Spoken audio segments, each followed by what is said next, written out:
బీహార్లో ఎన్నికలు అంటే అసలే పెద్ద సవాల్. కులాల కుంపట్లు, వర్గాల మధ్య వార్ ఇవి చాలా కామన్ అక్కడ. అయితే ఇప్పుడు మరో సమస్య వచ్చి పడింది. 22 ఏళ్ల తర్వాత ఓటరు జాబితా ప్రత్యేక సవరణను ఈసీ చేపట్టింది. ఈ ఏడాది నవంబర్లో బీహార్ అసెంబ్లీ ఎన్నికలు జరగబోతున్నాయి. ఈ గ్యాప్లో ఈ సవరణతో ఏదో మతలబ్ జరగబోతోంది అని విపక్షాలు అంటూ ఉంటే, అనర్హుల ఓట్లు తొలగించడమే లక్ష్యమని ఈసీ, కేంద్రం అంటున్నాయి. మ్యాటర్ కాస్త సుప్రీంకోర్టు దాకా చేరింది. ఇంతకీ అసలు ఏది నిజం? బీహార్లో ఓట్లు నిజంగానే తొలగిస్తున్నారా?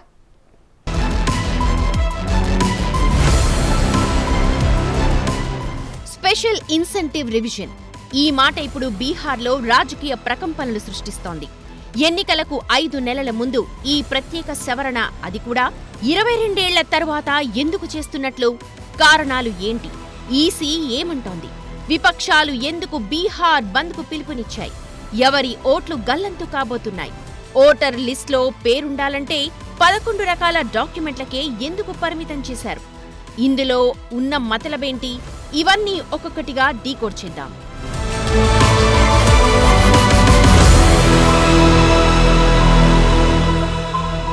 బీహార్లో ఓటర్ లిస్ట్లో పేరు ఉండాలంటే 11 రకాల డాక్యుమెంట్స్ సమర్పించాల్సిందే. లేకుంటే ఓట్లు గల్లంతే. మరి ఎందుకంటారా? 22 ఏళ్ల తరువాత ఓటర్ లిస్ట్లో స్పెషల్ ఇంటెన్సివ్ రివిజన్ చేస్తోంది కేంద్ర ఎన్నికల సంఘం. అంటే స్థానికంగా లోకల్ అడ్రస్ ప్రూఫ్ ఉన్న వారికే ఓటు హక్కు కల్పించడం, చనిపోయిన వారి ఓట్లు తొలగించడం ఇలాంటివన్నమాట. Passport, driving licence, service identity card, bank, post office passbook, PAN card, smart card, జాతీయ ఉపాధి హామీ జాబ్ కార్డ్, కార్మిక శాఖ ఇచ్చే health insurance smart card, pension document, employment identity card, వీటిలో ఏదైనా ఒకటి సమర్పిస్తే మీ ఓటు ఉంటుంది. ఆధార్ కార్డ్ లిస్ట్లో ఉన్నప్పటికీ దానికి జతగా బర్త్ సర్టిఫికేట్ చూపాల్సిందే. అప్పుడే వ్యాలిడ్. మీ ఓటు భద్రం. ఇది బీహార్లో పరిస్థితి. కేంద్రం ఎన్నికల సంఘం బీహార్లో ఓటర్ లిస్ట్ను సమర్పించడానికి జూన్ 24 నుంచి స్పెషల్ ఇంటెన్సివ్ రివిజన్ ప్రక్రియను మొదలుపెట్టింది. ఈ ప్రక్రియలో బూత్ లెవెల్ అధికారులు ఇంటింటికి వెళ్లి ఓటర్ల వివరాలను ధృవీకరిస్తున్నారు.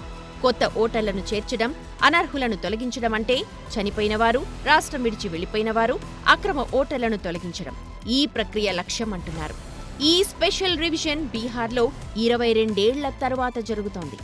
చివరిసారి 2003లో జరిగింది. అందుకే ఉత్కంఠ పెరుగుతోంది. ఈ ఏడాది సెప్టెంబర్లో బీహార్ అసెంబ్లీ ఎన్నికలు జరగనున్నాయి. ఎన్నికలకు ముందు ఏదైనా గేమ్ నడుస్తోందా అన్న డౌట్లను విపక్షాలు వినిపిస్తున్నాయి. జూలై 9 నాటికి ఈ ప్రక్రియ పూర్తి చేయాలని ఈసీ ఆదేశించింది. ఈ ఓటరు సవరణ ప్రక్రియపై ఆర్జేడీ, కాంగ్రెస్, ఎంఐఎం, సిపిఎం, ఇతర ఎన్జీఓలు విమర్శలు చేస్తున్నాయి. ఇదెక్కడి కొత్త రూల్స్ అంటున్నారు. ఓటు ఉండాలంటే జనాలు ఎంత కష్టపడాలి అని క్వశ్చన్ చేస్తున్నారు. అందరూ ఓటు వేయడం అవసరమా అని అనుకుంటే ప్రజాస్వామ్య వ్యవస్థకే ముప్పు కాదా అని అంటున్నారు. బీహార్లో ప్రెజెంట్ ఓటర్లు ప్రూఫ్ ఆఫ్ ఐడెంటిటీ, అలాగే ప్రూఫ్ ఆఫ్ అడ్రస్ ను చూపించేందుకు 11 రకాల డాక్యుమెంట్స్ లో ఏదో ఒకటి సమర్పించాలంటోంది ఈసీ. సరే, ఏదో ఒకటి చూపించి ఓటర్ లిస్ట్ లో పేరు కంటిన్యూ చేయించుకోవచ్చు కదా అన్న డౌట్లు వస్తాయి. అక్కడే ట్విస్ట్ ఉంది మరి. ఆధార్, రేషన్ వంటి కామన్ ఐడి ప్రూఫ్లు ఈసీ చెప్పిన 11 డాక్యుమెంట్స్ లో లేవు. ఉన్నా సపోర్టింగ్ డాక్యుమెంట్ సమర్పించాలి. ఉదాహరణకు ఎవరి దగ్గరైనా బీహార్ అడ్రస్తో ఆధార్ ఉన్నా బర్త్ సర్టిఫికేట్ అదనంగా చూపించాలి. అది లెక్క. సో చాలా మంది ఓట్లు గల్లంతవుతాయన్నదే ఇప్పుడు హాట్ టాపిక్ అయింది. బీహార్లోని పేదలు, రూరల్ ఓటర్లు, వలస కార్మికుల దగ్గర ఈసీ అడిగిన డాక్యుమెంట్స్ చాలా వరకు లేవంటున్నారు. పైగా బర్త్ సర్టిఫికేట్లు కేవలం 2.8% యువ ఓటర్ల దగ్గర మాత్రమే ఉన్నాయని నేషనల్ ఫ్యామిలీ హెల్త్ సర్వే చెబుతోంది. ఇలాంటి పేపర్ సమర్పించడం చాలా మందికి కష్టం. అయితే ఇక్కడో ఫ్లెక్సిబిలిటీ ఉంది. 2003 నాటికే ఓటర్ లిస్టులో ఉన్న 4.96 కోట్ల మందికి ఈ అదనపు పత్రాలు అవసరం లేదు. కానీ 2003 తర్వాత చేరిన 3 కోట్ల మంది ఓటర్లు, ముఖ్యంగా యువ ఓటర్లు, తమ వివరాలతో పాటు తల్లిదండ్రుల వివరాలను కూడా సమర్పించాలి. ఈ సవరణ ప్రక్రియకు ఈసీ కేవలం తక్కువ టైం ఇవ్వడం చుట్టూ కూడా పెద్ద డిబేటే నడుస్తోంది. ఇంత తక్కువ సమయంలో బీహార్లో 7,64,00,000 మందికి పైగా ఓటర్లను ధృవీకరించడం సాధ్యమయ్యే పనేనా అని విపక్షాలంటున్నాయి. ఈ డెడ్ లైన్తో ఏదైనా డాక్యుమెంట్ సమర్పిద్దామని అనుకున్నా అంత తక్కువ టైంలో సాధ్యపడవు. ఓటర్ లిస్ట్ నుంచి వారు అవుట్ అయ్యే ప్రమాదం ఉందంటున్నారు. అయితే ఉన్నట్లుండి ఈ అత్యవసర ఓటర్ లిస్టు సవరణ ఎందుకు చేపట్టారు అన్న ప్రశ్నలు వచ్చాయి. అక్రమ వలసదారుల ఓట్లను తొలగించడమే లక్ష్యమని ఈసీ మొదట్లో ప్రకటించింది. ఆ తర్వాత తన రీజన్ను మార్చింది. దీంతో విపక్షాలకు మరిన్ని డౌట్లు పెరిగాయి.